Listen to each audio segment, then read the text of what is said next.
মূল্যবৃদ্ধিয়ে ৰাইজক কোঙা কৰি পেলাইছে আৰু ইয়াৰ নিৰ্বাচনৰ এই সময়ত সুযোগ লোৱা হৈছে আৰু মূল কথাটো হ'ল যে সকলো স্তৰৰ মূল্যবৃদ্ধি হৈছে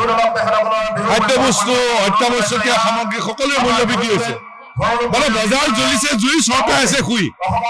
আৰু আমি চৰকাৰক সকীয়াই দিছো যে মূল্যবৃদ্ধি ৰোধ কৰিবৰ কাৰণে ফলপ্ৰসূ ব্যৱস্থা লওক অন্যথা আমি আন্দোলনৰ কাৰ্যসূচী ল'বলৈ বাধ্য হ'ম অসমত টুকুৰা টুকুৰিকৈ কিন্তু আৰম্ভ হৈছে অসম আন্দোলন শেষ হোৱাৰ পিছতে পৰিকল্পিত অৰ্থনৈতিক আন্দোলন আৰম্ভ কৰিব লাগিছিল অসম আন্দোলনৰ সময়ত স্বাৱলম্বিতা আন্দোলন হৈছিল আত্মনিৰ্ভৰশীলতাৰ আন্দোলন হৈছিল সেই চেতনা আহিছিল এটুকে আমি সামূহিকভাৱে আগুৱাই নিব লাগিব এটা টুকুৰা টুকুৰিকৈ গোটেই অসমত আৰম্ভ হৈছে বহু যুৱক যুৱতীয়ে এতিয়া আত্মনিৰ্ভৰশীলতাৰে আগবাঢ়ি যাবলৈ স্বাৱলম্বিতাৰ নতুন নতুন পথ লৈছে তাকে আমি সামূহিকভাৱে আগুৱাই নিবলৈ ছাত্ৰ সন্থাই পৰিকল্পনা কৰিছে ছাত্ৰ সন্থা অসম উন্নতি সভা অসম সেনা আমি একেলগে কেতবোৰ পৰিকল্পনা আমি কৰিছো অঞ্চলে অঞ্চলে সেই কাম হাতে কামে আমি আগবঢ়াই নিবলৈ বিচাৰিছো বিষয়টো নতুন কিন্তু অতি প্ৰয়োজনীয় বিষয়টো কঠিন কিন্তু অসম্ভৱ নহয়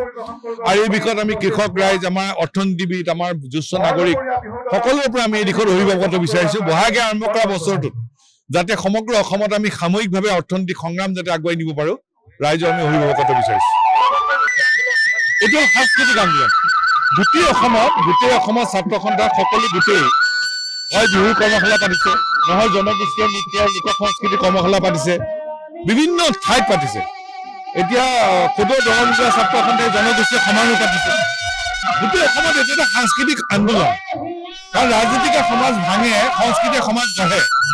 আৰু সাংস্কৃতিক দলেৰে আমি অসমৰ সকলো জনজাতি জাতি জনগোষ্ঠী ধৰ্মাৱলম্বী লোকেৰে গঠিত খিলঞ্জীয়া মানুহ